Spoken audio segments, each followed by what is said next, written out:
What if I told you that Wall Street's most powerful institution started under a buttonwood tree with just 24 stockbrokers making a handshake deal? Stick around to discover how a simple agreement on March 8, 1817, created the financial empire that would change capitalism forever. It's March 8, 1817, and something extraordinary is happening at 40 Wall Street in New York City. 24 stockbrokers are gathering to formalize an agreement they'd started under a tree nearly 3 decades earlier. They're creating what will become the New York Stock Exchange, though they have absolutely no idea they're building the foundation of modern capitalism. Let's rewind for a second. In 1792, these same brokers, or their predecessors, had met under a buttonwood tree on Wall Street. Back then, trading stocks was chaotic. Anyone could shout prices. Deals happened on street corners, and there were no real rules. It was basically financial anarchy. So, these 24 men signed what's called the Buttonwood Agreement. 2 simple rules. They'd only trade with each other, and they'd charge a fixed commission. That's it. No fancy regulations, no computers, just a gentleman's agreement under a tree. But by 1817, they had outgrown the shade of a tree. New York is booming. The Erie Canal is being built.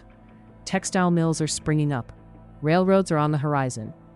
America needs capital, and capital needs organization. On March 8th, they make it official. They rent a room at 40 Wall Street, elect officers, and create the New York Stock and Exchange Board. The name's a mouthful, but the concept is simple. Create a central place where people can buy and sell shares of companies in an orderly fashion. Here's what's beautiful about this moment. These brokers aren't thinking about creating a global financial powerhouse. They're just trying to make their jobs easier. They want a roof over their heads when it rains. They want to know who they're dealing with. They want some basic ground rules. In the beginning, it's remarkably small. The first stocks traded, mostly banks and insurance companies.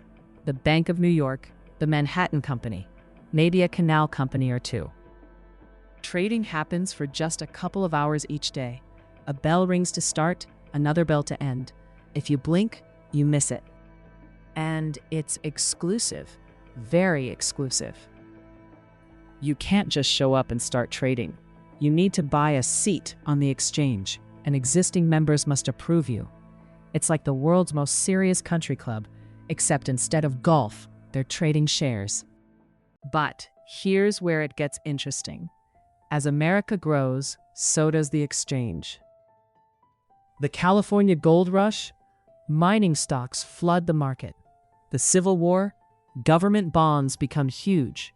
Railroads connecting the continent? Railroad stocks dominate trading. By the 1860s, the New York Stock Exchange was moving to a bigger building. By the 1900s, it needed an even bigger one, that iconic building with the columns that you picture when you think of Wall Street, built in 1903. The trading floor becomes famous. Controlled chaos.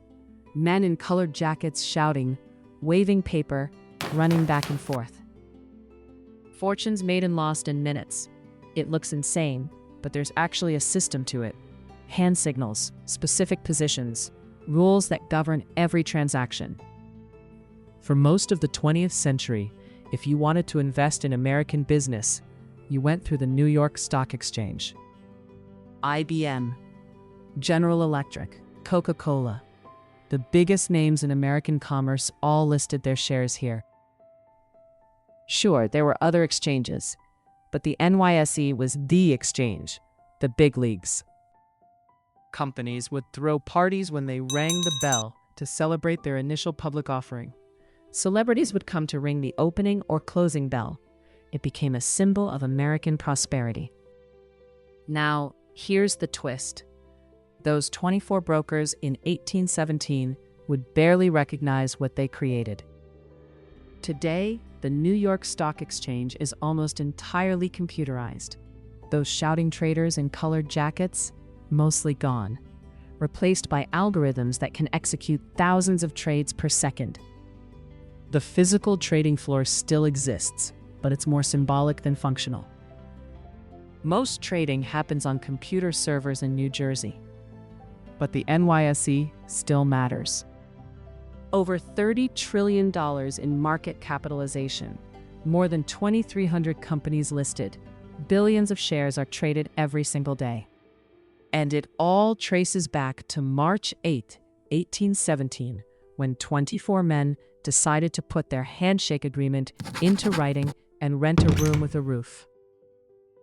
The story of the New York Stock Exchange reminds us that the institutions we take for granted often started with the simplest ideas. 24 people who wanted a dry place to do business created something that would help finance everything from railroads to rockets, from telegraphs to Tesla. They didn't set out to change the world. They just wanted to solve a problem right in front of them. What small problems are you solving today that might grow into something bigger tomorrow?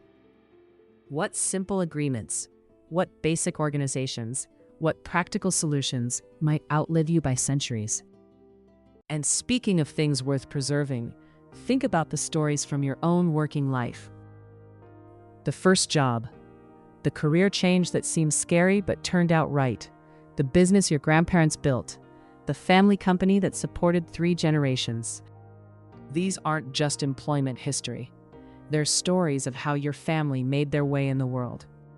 Stories of risk and reward, of hard work and smart decisions, of opportunities taken and lessons learned.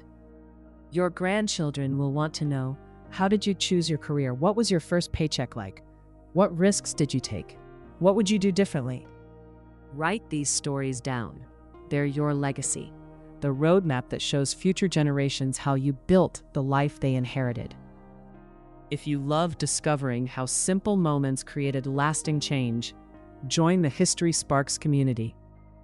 Hit subscribe and ring that bell, because every day we're bringing you stories that prove the biggest institutions often have the humblest beginnings.